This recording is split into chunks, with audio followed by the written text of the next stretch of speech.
For anyone who's even vaguely aware of Yu-Gi-Oh! You've activated my trap card! Is a phrase that you've no doubt heard before. And when Flesh and Blood introduced its own trap cards, players rejoiced as we could now channel our inner weeb through this game. Until we found out that the trap cards in Flesh and Blood kinda suck.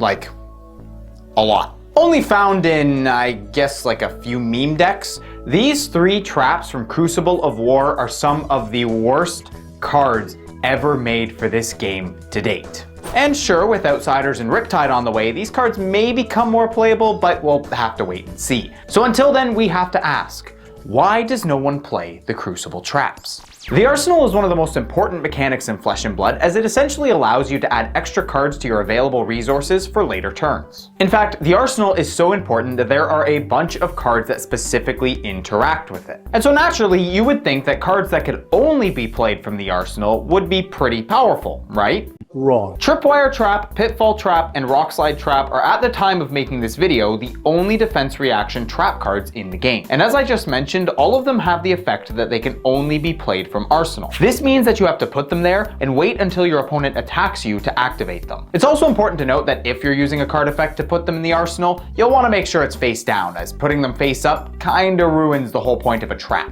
Each of them costs 0 to play, and their block value scales with their pitch. Red blocking 4, yellow blocking 3, and blue blocking 2.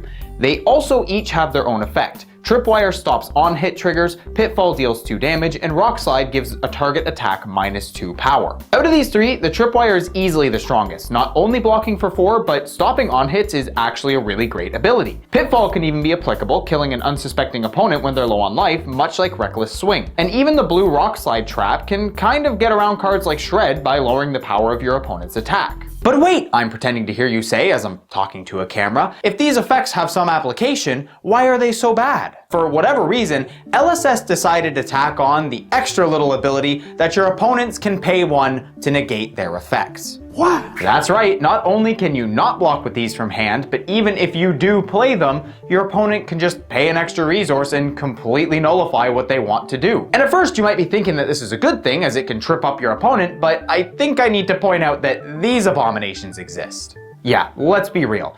Everyone is already packing extra blue these days. And now I think it's appropriate to take a quick moment of silence for just how slow these cards really are. Okay, moment over, now let's laugh.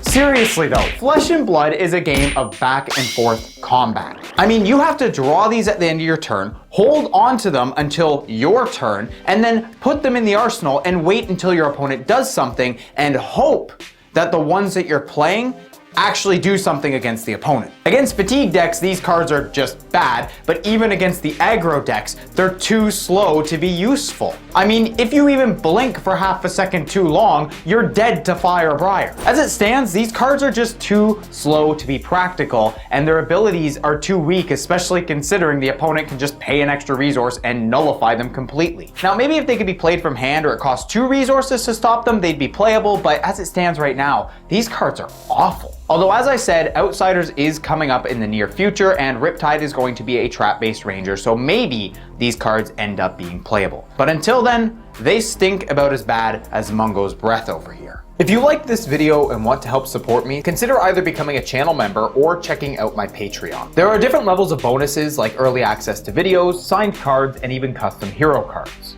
And to those who are already supporting me, you have my deepest and most honest appreciation. It's because of all of you that I can continue to put in the work to bring the best content I possibly can to the chadliest community in the TCG space. Thank you, my friends.